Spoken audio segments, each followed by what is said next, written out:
first time leading the song. So Pretty solid. give it a shot.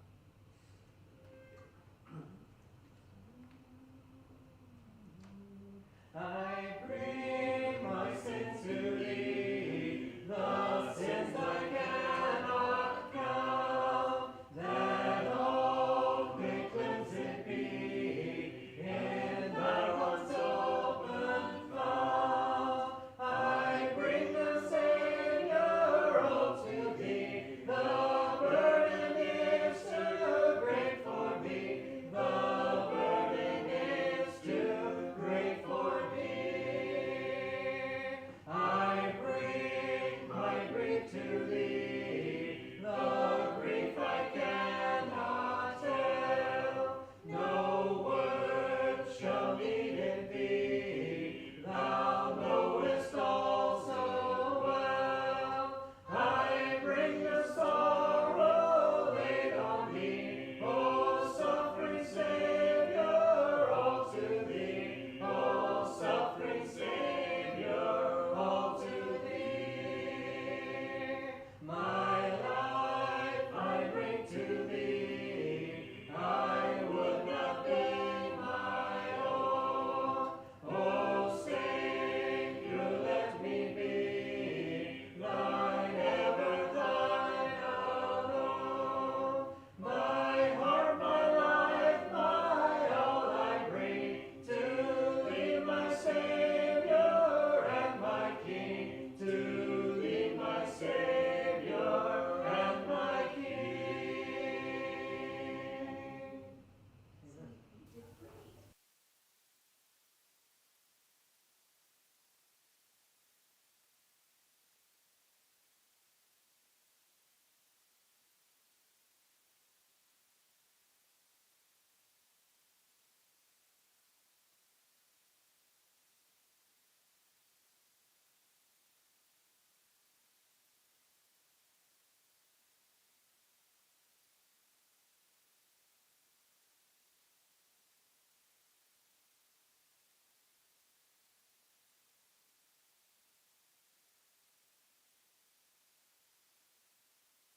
Amen. And y'all,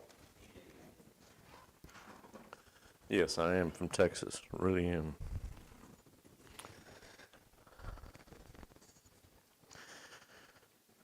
I was lining those songs up when I chose them with a kind of a general thing that I find expressed in Hebrews.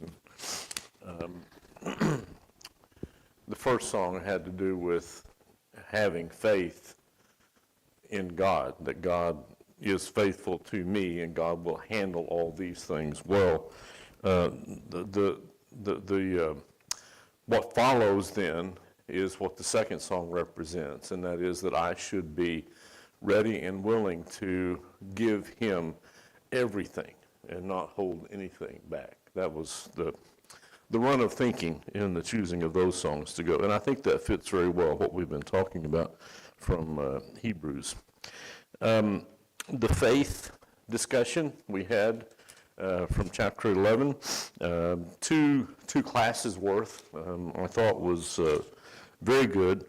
And I think it's important for us to draw ourselves back as he was encouraging them to draw themselves back to their shared history and look at the people who stand as examples of exactly what he's calling them to do or to be. Isn't that what motivates us? Isn't that really the purpose of looking back for, at any history, any period, any category within the historical study? One of the purposes for that is to help us find direction for what is ahead. And that, I think, certainly fits what the Hebrews author is doing in chapter 11. One of the things that comes out of that is these people went through difficult things. They lived their lives, and their lives were no different than your lives, and they they yet remained faithful. So that's the push, if you will, that he's making for them in Hebrews. Don't give up. Keep going forward, and we get an awful lot of that, especially when we get to the beginning of chapter 12, which we'll get to tonight. In fact, I think we read through really all of chapter 11 last time, and I just want to go back and hit a couple of things, and then we'll move to the beginning of chapter 12. I think, I didn't go back and check, but I think when our class ended 2 weeks ago, we were at the verses 30 and 31 neighborhood, and the two people or two situations are connected, obviously. Faith was what brought down the walls of Jericho. And we know God was the one who brought down the walls of Jericho, but it happened because the people trusted him enough to do exactly what he told them to do. They did it. They had faith in his ability and his willingness to do what he said he would, and sure enough, the walls fell down. By faith, Rahab. Now I think about Rahab, a lot of things you can think about regarding Rahab, but one thing I think is she had no background, as far as we can tell, in any of the faith of the Israelites. I mean, the faith in Abraham at least was not directly her faith. There might have been some, historical connections, but she's not described as one of them by any stretch of the imagination. So she's not an Israelite. So from what did she get her faith? And we're not going to go back there and troll through it, but I do know if you go back there and read the passage, you're going to find out the same thing that you read in several other sections leading up to those events. And that is that the peoples of the region that the Israelites were coming into were hearing about them long before they ever got there. And they were hearing about the great, magnificent, powerful, awesome, awful things that God was doing, and guess what was happening? They weren't just afraid, they were believing it. Isn't that remarkable? And she says as much to the spies when they hide out, or she hides them. And so that's why the author can say by faith, she welcomed the spies and therefore received a reward. She was not killed with those who were disobedient. That is the rest of the residents of Jericho. And then it goes on, and he makes this long list of people. Some we consider heroes, and up to a point, they lived, you might say, some of them lived long and productive lives, some of them did not. But each of them had their place in Israel's history of faithful, even though some of them, they had their questionable sides, but they did the things that God called them to do because they believed in him. They believed what he said. And he makes that whole list of things that they did. But then it gets a little more intense. There were some who died. There were some who lost their loved ones. There were some who were imprisoned and had jeering and flogging and all those kinds of things. They were stoned, he says. They were sawn in two. They were put to death by the sword. They went about in sheepskins and goatskins, destitute, persecuted, and mistreated. It's almost as if he's saying to these people, you're not there. You haven't, in fact, he says as much in a couple of places, you haven't gotten to this point, so you really have no excuse. This is what I hear him saying. You have no excuse for giving up the race, and we'll come to the race in a few minutes. And then I love this. He says, the world was not worthy of them. Wow. They really belonged somewhere else. And ultimately, that's the reward. Deserts, mountains, caves, holes in the ground. And then verse 39 and 40.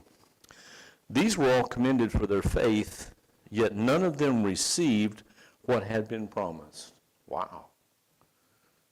Did not receive it. They had faith. Faith in what? They didn't know anything about Jesus.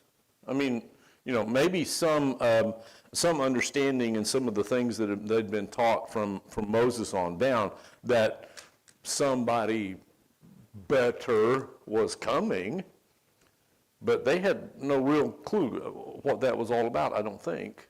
But they believed. Something better is out there.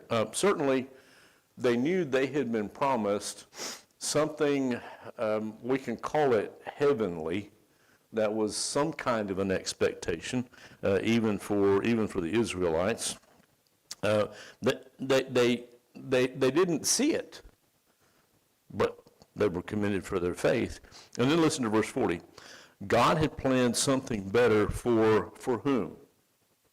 He said God had planned something better for, he didn't say for them, he says for us. You get some of the same thing back in verse 13. All these people were still living by faith when they died. They did not receive the things they promised. They only saw them and welcomed them from a distance, and they admitted that they were aliens and strangers on earth. And he goes on to talk about looking toward a better country, a heavenly one. And this is kind of a repeat of that theme, that idea. But he planned something better for us. We're the ones that get to enjoy the better. Now, this is germane to where I see him driving in this whole thing. And that is, you have no excuse. You have the something better. And he's not finished with that idea. You have the something better, and it's almost, I know I read into many things sometimes, but it's almost as if he's saying, how dare you consider throwing up your hands and saying this is too hard. You are the recipients of the better, so that only together with us would they be made perfect. We have, he says, we have in essence seen the perfection. We've seen it in Jesus Christ. They didn't see that. We've seen it. We know it. It's ours. They get tagged on the end, so to speak. We have it, I'll use air quotes here, firsthand. It's ours. Now that's what I hear in this. Anybody have a thought they want to add to that before we take the next step? Sean? So I think most of us are aware how tricky that word is translated perfect. Oh yeah. It's incomplete to complete. Right. Yeah. Complete or mature. Yeah. Yeah. I personally, I like fulfilled. It's probably That's a very good word. Yes. Fulfilled. Yeah. that what the author is saying is that what they went through and what they were striving for has been fulfilled through us. But he takes it a step further in the next chapter. I know we'll probably get to this, where he says that Jesus is the perfecter Yeah. of all faith. He wrote it and he perfected it. Yeah. So he's the fulfillment is ultimately in him. He's as Paul puts it, the true seed of Abraham, the heir of Abraham. Yeah. And it's only through him that we get to share in that fulfillment. Yeah. But Right. even though here he says it's fulfilled through us, or not apart from us, they would not have been made perfect or fulfilled. It's really through Christ that we even get to experience that. Right. Which has been his point all along. Jesus, not Moses. Jesus, not the angels. Jesus as the high priest, not Aaron or Aaron's descendants. Jesus fulfills all of those expectations and imperfections that rolled along until he came along. I like the idea of fulfillment. I like the idea of completion. All that's contained in this idea of being made perfect. Johnny, you look like you're... Yeah, I was just looking back at the Transfiguration and wondered how that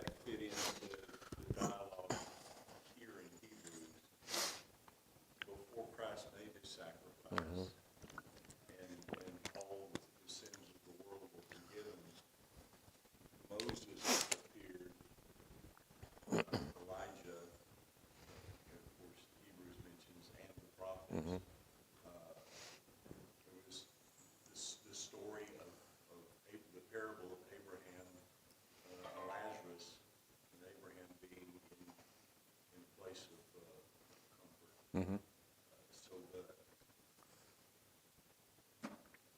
anyway, You throw something out there and you want me to finish it. it just, you said they didn't receive it.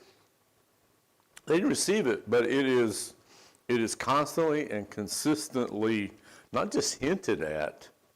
I think it is laid out for digestion in everything that Jesus says and everything that happens with him. You think Moses is something? You already have right there in front of you the best, the better. I'm thinking in terms of the transfiguration that you mentioned. It's right there. Don't look back that way. Look this way. I don't know, that kind of, it doesn't complete that thought, but Where did they come from? where did, Moses and Elijah come from when they appeared? It's just, there's so much about heaven. when we study Matthew, we'll take care of that. Okay. You're teaching Matthew, right? No. Good question. Let's press forward unless somebody has another thought on this passage.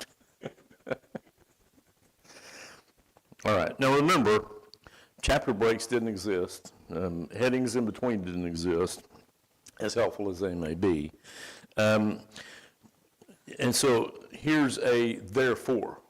And again, we belabor this point every time we come to one, and it's not just me, it's every teacher I've ever known. If you see a therefore, you have to ask about the wherefore. What came before to make this statement make sense? Well, therefore, because of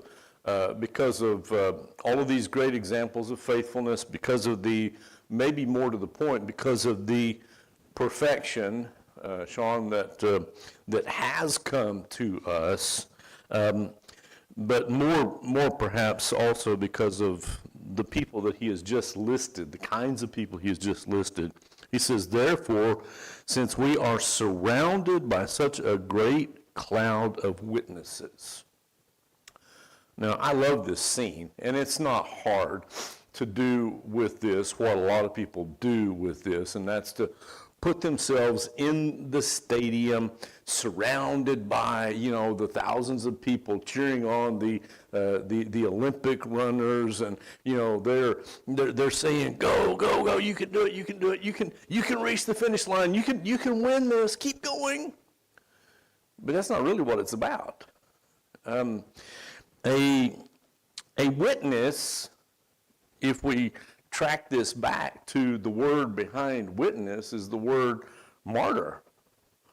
So they have all these martyrs surrounding them, and martyrs are typically remembered and memorialized in some way because why? They ain't alive. They died, but they died specifically because of their faith. Being faithful cost them ultimately. And even some of those that were mentioned in the lists, they died of natural causes, we might suggest. They died of old age. In Moses' case, God said, it's time for you to go, and God ended him. But those kinds of things happened along the way. But then there were others who, their adherence to a standard cost them their lives. The point really is they are faithful witnesses. And again, it's that example thing. It's not that you're surrounded by people who are cheering you on, not that there's anything wrong with having that kind of an image. There's some cheering on going on in Hebrews by all means, but it's more you are surrounded by all these images of people that you can look at and then you can emulate. You can be challenged, you can be charged, you can be encouraged by their faithful example. And again, it's why dare you think about throwing in the towel thought. Since we are surrounded by a great cloud of witnesses. What? Let us, there's another one of those vegetable statements, let us throw off everything that hinders. Boy, lots of sermons I've heard about what hinders. Well, what does hinder? Well, in the context of Hebrews, what primarily hinders is discouragement, lack of motivation, lack of energy, and by the way, it's a kind of energy that really has to be generated from within by an observance of situation and an appreciation of blessings, and then a decision that says, I'm going on no matter how hard it is. See, I think all these things run together. There may be other things that go in there, but I think that's what he's thinking about. And also when he says, the sin that so easily entangles. He has a specific sin in mind here. It's not that sin, blanket word, entangles us, even though we know that it does. And he's got some things to say later about some specific sins that they seem maybe to be trending toward because they are not holding on to their faith the way they should. It is the specific sin of losing faith, giving up faith. I think that's primarily what's involved in chapter 10, verse 25. That whole context, or just beyond verse 25, where he talks about if we deliberately keep on sinning. The sinning he's talking about is turning our backs. Now, yes, there's a sense in which deliberately engaging in any sin is a turning your back, but this is the deliberately moving in the direction of the apostate, just throwing off faith because it's inconvenient.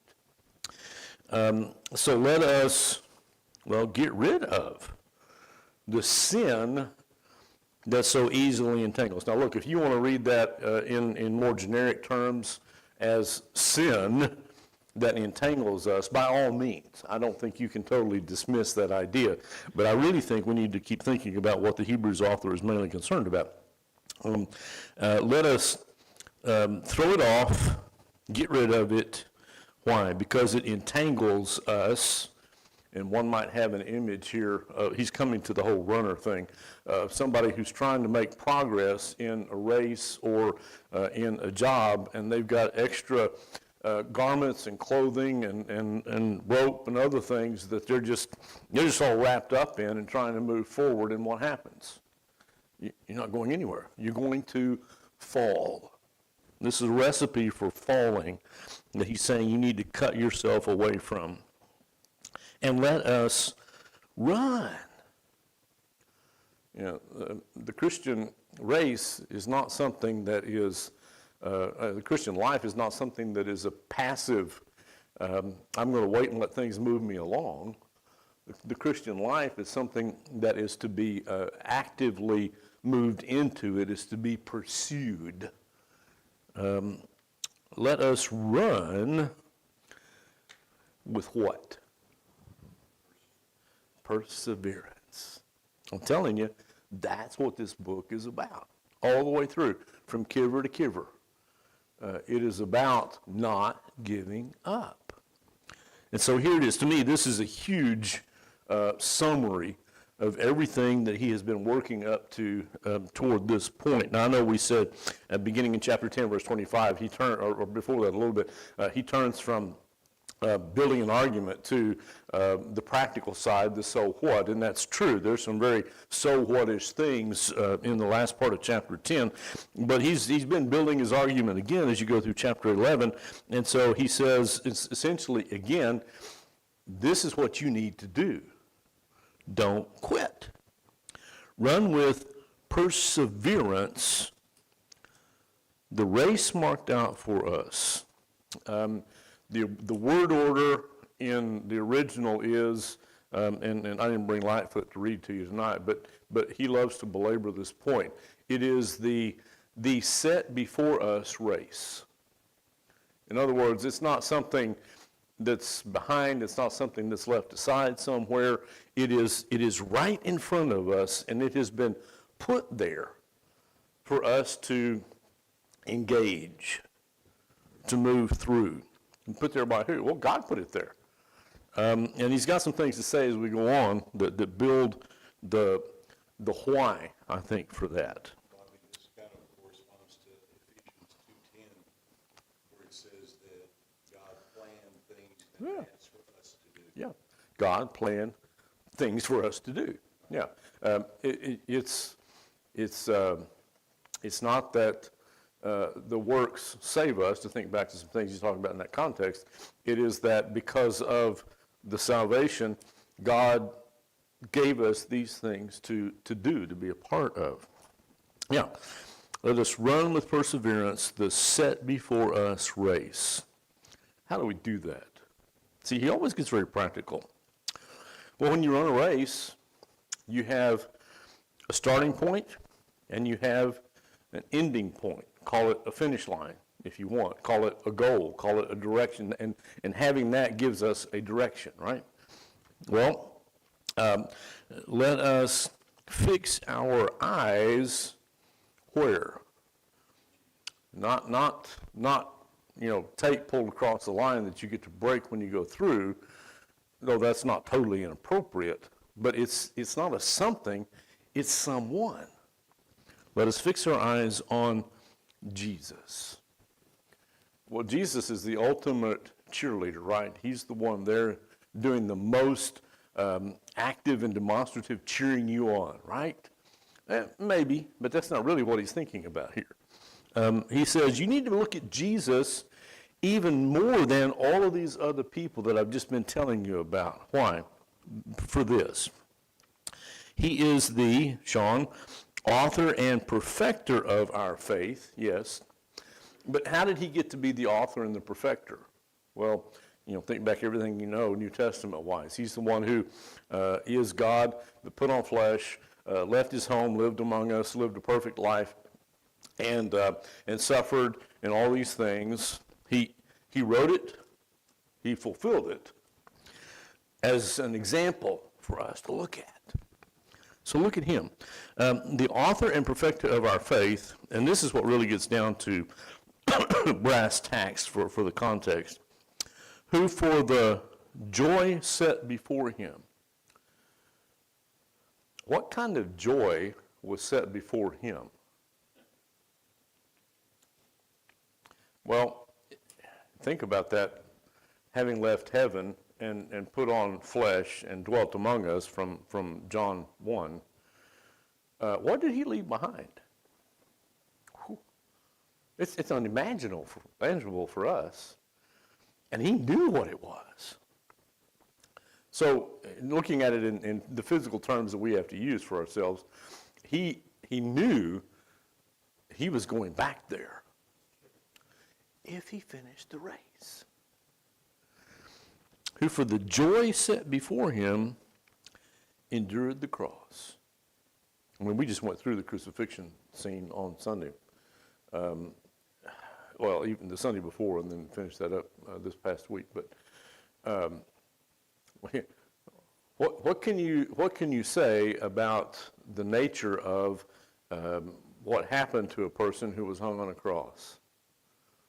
It's excruciating beyond comprehension, probably for somebody who hasn't been there. There's no way. I mean, we know what the data says. We know, what the medical people say. We know what we can see if somebody's in similar kind of a situation and what it might do to them. But you haven't been there. He endured the cross. And then it wasn't just being put on the cross. It's not an isolated event. You can't take that without looking at everything that was going on around it. Scorning its shame. I mean, that's a punchy statement for somebody looking at this from an Old Testament Israelite perspective. Because what did the law say about somebody who hung on a tree and died? He was cursed. There was a cutting off from any expectation of reward afterward, because it says something about the character, the nature of that person, doesn't it? Not going there, not going anywhere because of that. Scorning its shame. He knew this. He knew that's what people were going to think looking at him hanging on a cross. And he scorned. We tend to think of scorning as a kind of a sinful kind of attitude. But it's the ability to take something and say, that doesn't matter. Now, we use it in a negative connotation. If children scorn their parents, that's not a good thing. They're saying, well, what my parents say doesn't matter. Jesus is saying, dying on a cross, hanging on a tree, doesn't matter. He scorned its shame and sat down at the right hand of the throne of God. He made it to the finish line. Talk about going from the lowest to the highest. Absolutely the worst and the most humiliating kind of suffering that a person could endure to, well, again, to try to put it in terms we can understand, it's something beyond our understanding. It's so good, we don't even have a frame of reference for it. I mean, we try, but it's beyond that. Sat down at the right hand of the throne of God. Now, there's all that imagery again of a job finished, a course run. What do you do when you finish running? You walk it off, yeah, but then you sit down because the race is finished. Has anybody else finished the race yet? Well, in a sense, some have, but nobody has seen the actual finish line yet. But until we get to the point where we can lay the burden down, what are we supposed to do? Run with perseverance. Finish the race. So why did he say, look at Jesus? Keep looking at Jesus. Fix your eyes on Jesus. Because he says it again in verse 3. Consider him who endured such opposition. See, I think there's a hook there for their context, their situation. They were enduring opposition, had to be. That's the whole purpose behind the writing of the letter. Yeah, you're enduring opposition, but you still have a choice regarding what you do in the face of that opposition. Consider him who endured such opposition from sinful men, so that, here it is, punchline, you will not grow weary and lose heart. Oh, come on, Hebrews author. I thought you were going to give us a magic formula, give us a pill to swallow that was just going to get us there. Yeah, he did. It is, don't give up. Whatever you're facing, don't give up. Keep looking at Jesus, don't give up. Think about all these other heroes of faith and don't give up. Keep going. Do I sound like a preacher or something? But this letter, this treatise, whatever you want to call it, I think it matters to us. Because I'm in my 67th year, and I don't think there's been a year go by when I haven't had at least one instance of wanting to give up. Maybe it's just me, but I think not. It's easy to think sometimes that all the things that go into being a faithful Christian, follower of Christ, are just not worth the difficulties. Sometimes you feel that way, maybe. Don't give up. Don't lose heart. Don't lose heart. Okay, I waxed an elephant. Anybody else want to add to that? You know that expression? Wax the elephant? It resounds a little bit of what you said earlier about the sin, the turning away from God, the choice to no longer be faithful to Him, even though He's been faithful to us. Because if you look at the race that is set before us, that's the path. We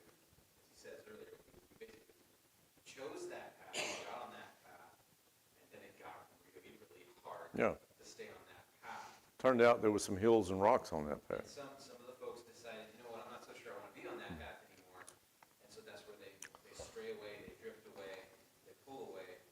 And that's where he's warning them, there no longer remains a sacrifice for sins if you do this, if you really make this choice. I was just thinking So about it's still that. the point of warning, right? He's at the point of giving them an opportunity to make a change. Otherwise, he would say those seemingly harsh words Yeah. in 10:26. Yeah. And so he's just pleading with them. You can stay on this course. You actually can. And here's why. Jesus did. So it's even more powerful when you look at it from those terms. I think so. They could have turned away. So basically what they decided was, I'm going to detour. There's the path, there's the hurdles, there's the whole race course in front of me.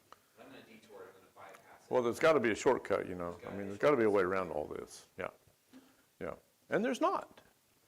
Anything short of staying on the path and continuing to run the race is turning your back. It is walking into what Chris was referring to, coming into a situation where you're committing a sin for which no sacrifice remains. That's the if I can borrow something from earlier discussion in another class, that's the unpardonable sin, is to turn your back on the one. And that's, I think, fits this context. Yeah, what else? Anything else? I think verse 3 corresponds to Paul says, I consider the suffering Oh, of yeah. this present age not worth Yeah, it's rubbish. All this stuff I have accumulated and all this stuff that I have suffered. It doesn't mean anything. It's scorned, essentially, is what he did. His own sufferings and difficulties compared to the insurpassable, glory of knowing Christ. Yeah. You know, you need to look at you need to do a cost-benefit analysis of this whole thing and see that it's worth it, and then that it's actually worth everything that it costs. First two verses give a little credence to the fact that Well, it's certainly it certainly parallels. But then on the other hand, I mean, that was imagery that was very familiar to anybody who lived in the Greco-Roman world. So I think, I mean, not to shoot you down there, but anybody could have adopted the same imagery. Maybe a student of Paul, like Apollos. All right, we are almost at quitting time here, but I wanted to get to this because it's what I was referring to earlier. Because in verse 4 he says, "In your struggle against sin, you have not yet resisted to the point of shedding your blood." Look, you think you have a lot to complain about, but you're still here. And if you weren't, but you had remained faithful until the point that you weren't, think how much better off you'd be. Because you remain faithful. You have not yet resisted to the point of shedding your blood. It hasn't cost you your life yet. And you have forgotten, some translations, rework the word order there, or have you forgotten. I think he's making a bold statement here. You have forgotten something that's very important. That word of encouragement that addresses you as sons. Remember our privileged position in this kingdom situation? And so he says, and this is from Proverbs 3, "My son, do not make light of the Lord's discipline." Boy, you ought to go back and read that first part of Proverbs sometime. Solomon may be giving instructions to the king to follow. I don't know, but certainly speaking to a son who needed to hear these things. Don't make light of the Lord's discipline. And we tend to think that if somebody disciplines us, that they don't care for us anymore. Well, the exact opposite may be true, probably is true. And do not lose heart when he rebukes you. Why? We'll come back and pick up with this next time. Because the Lord disciplines those he loves, and he punishes everyone he accepts as son. So you want to claim this privileged relationship with God, guess what? There are some hardships that go along with that. It's not God saying, you horrible, filthy, nasty person, I'm going to straighten you out. It is, you actually need testing and trial to prove your faith. Not to prove it to anybody else, but to prove it in the sense of strengthening. Because that's what proving metal does. It puts it in a fire and it burns out all the impurities and it strengthens it. You need to be put in that situation where you sort of get rid of and throw away and strip away everything that gets in the way. And you're left with a pure faith. All right. I'm going to leave the elephant alone for a little while. Anybody have any thoughts to wrap this up? What you were just talking about there reminds me of the point that you made early on in chapter 1 and 2 about what he was establishing. He hadn't even named Jesus yet. Right. He's describing who? He's describing the Son. Mm-hmm. And how much the Son is important. So if we look at sonship in those terms, if God looks at us as his sons, as his children, it's much more powerful when we see it in those terms. Yeah. If we are like Jesus as the exact representation of God. Well, and even more to go along with that, if God thought it necessary to discipline Jesus, the one who essentially is himself in the flesh, if he thought it necessary to discipline him, and this idea comes out in many different ways here, what makes you think it wouldn't matter for you? You weak and sinful and fleshly human being. All right, I'll be done.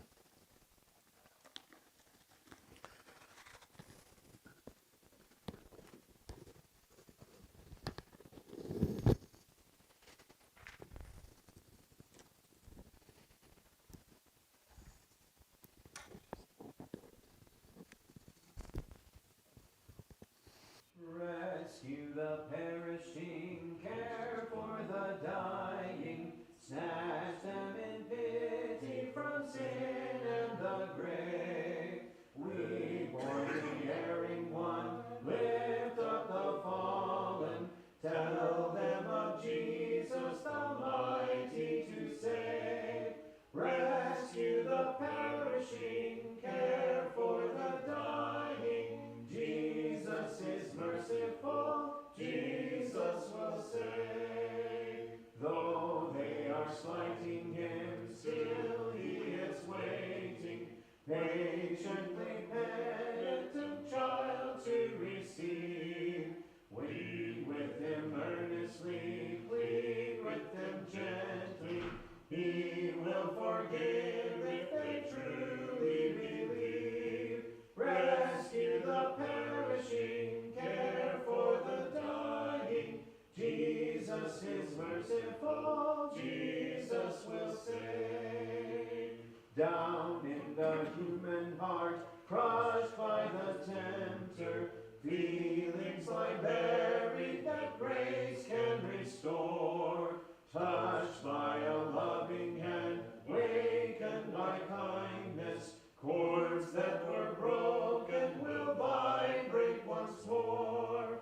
Rescue the perishing, care for the dying, Jesus is merciful, Jesus will save. Rescue the perishing, duty demands it, strength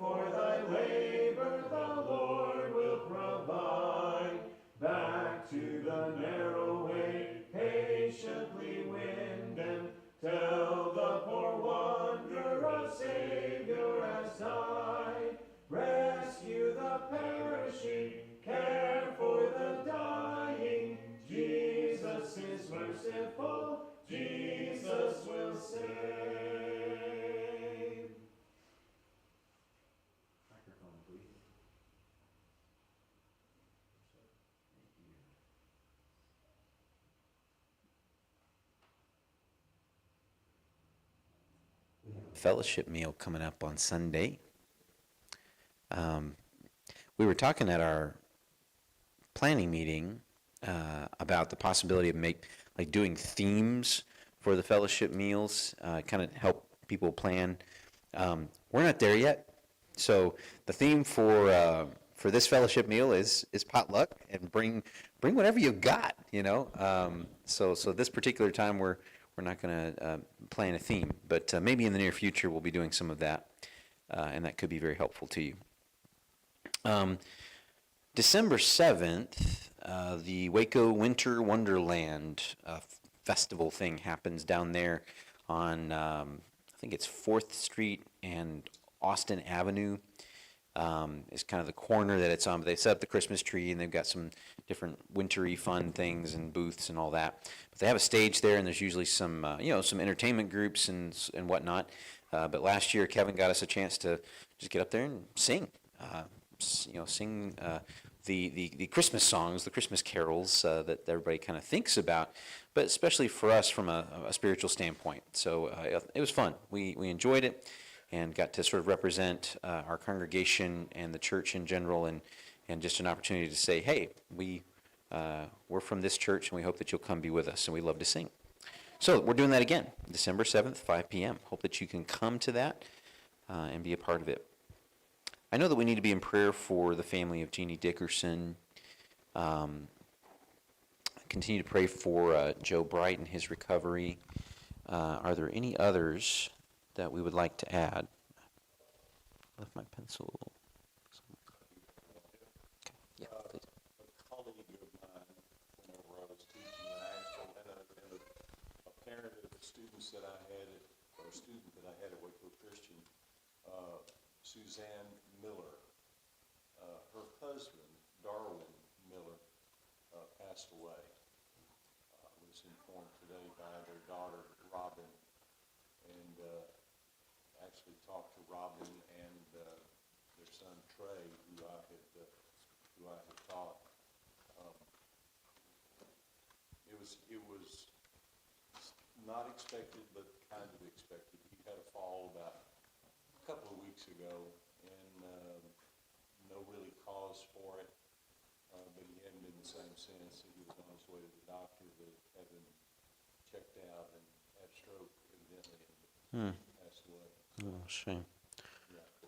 So her name is Suzanne Miller, Suzanne Miller. and Husband Darwin. What's the husband?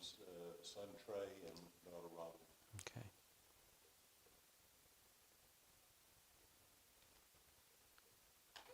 Okay. Anybody else we can pray for tonight? So my sister,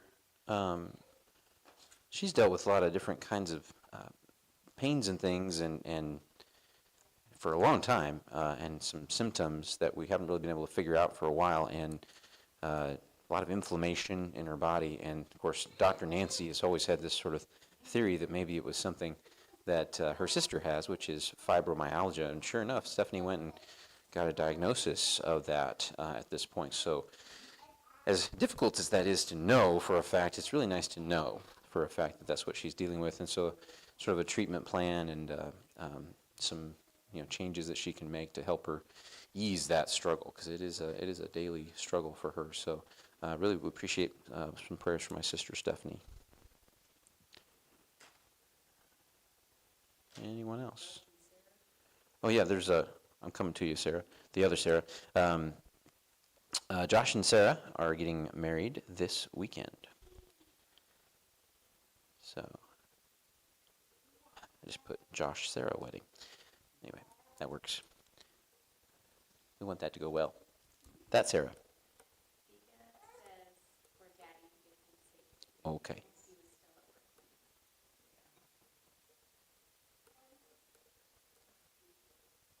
Okay. Absolutely. And the fishy. Prayers for the fishy. Am I inside? Who is that? Jonah. Good job, bud. All right. Anybody else? All right. So there's some things we can pray for. So let's sing this beautiful song, and then we'll have our prayer and close out our time together.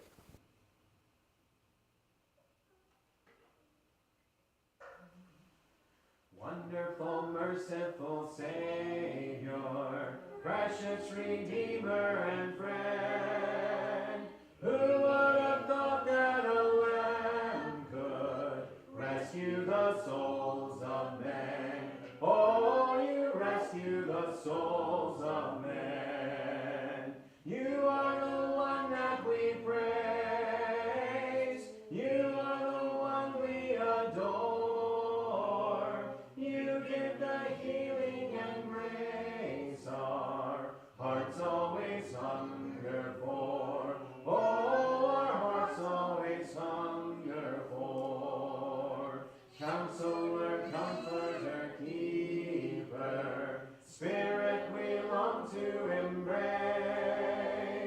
You offer hope when our hearts have hopelessly lost our way. Oh, we've hopelessly lost our way. You are the one that we praise.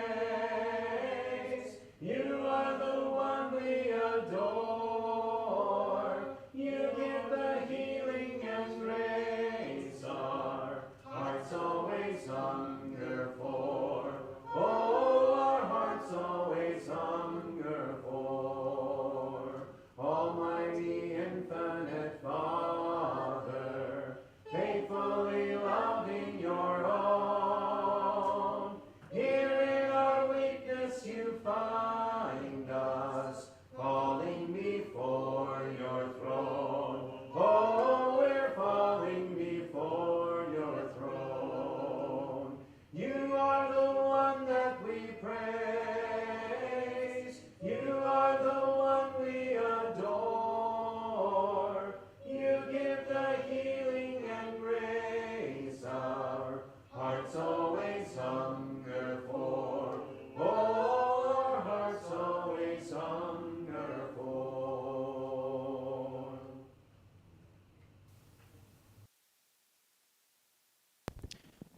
Gracious Father in heaven, we're so thankful for that wonderful, merciful Savior that you have put into our lives. Thank you for his offer of salvation, Father. Thank you for his example of being willing to be disciplined by you, to become your son in the physical sense, a child of earth as well as a child of heaven, and going through the process of life and death. And then, Father, the beautiful process of resurrection to bring the power necessary to save us. Father, help us to truly throw off the sin that so easily entangles us, that desire that we have to give in, to give up, to let go of you, to no longer be faithful, because it is difficult. Father, help us to know your grace and your mercy so clearly that we would never want to make that choice. Lord, we pray that you will be with our church family. Help us to be bastions of strength and faithfulness and safety for others who are searching for you. Father, help us to grow and to become better children, and help us to be willing to share our faith with others. Lord, I pray that you be with these folks who are suffering and dealing with struggles right now. Pray that you be with Suzanne Miller's family, with Trey and with Robin, in such a sudden and difficult loss with Darwin. Pray that you be with the others of their family members and friends, all the different connections that they have through this grieving process. Lord, give them strength, please.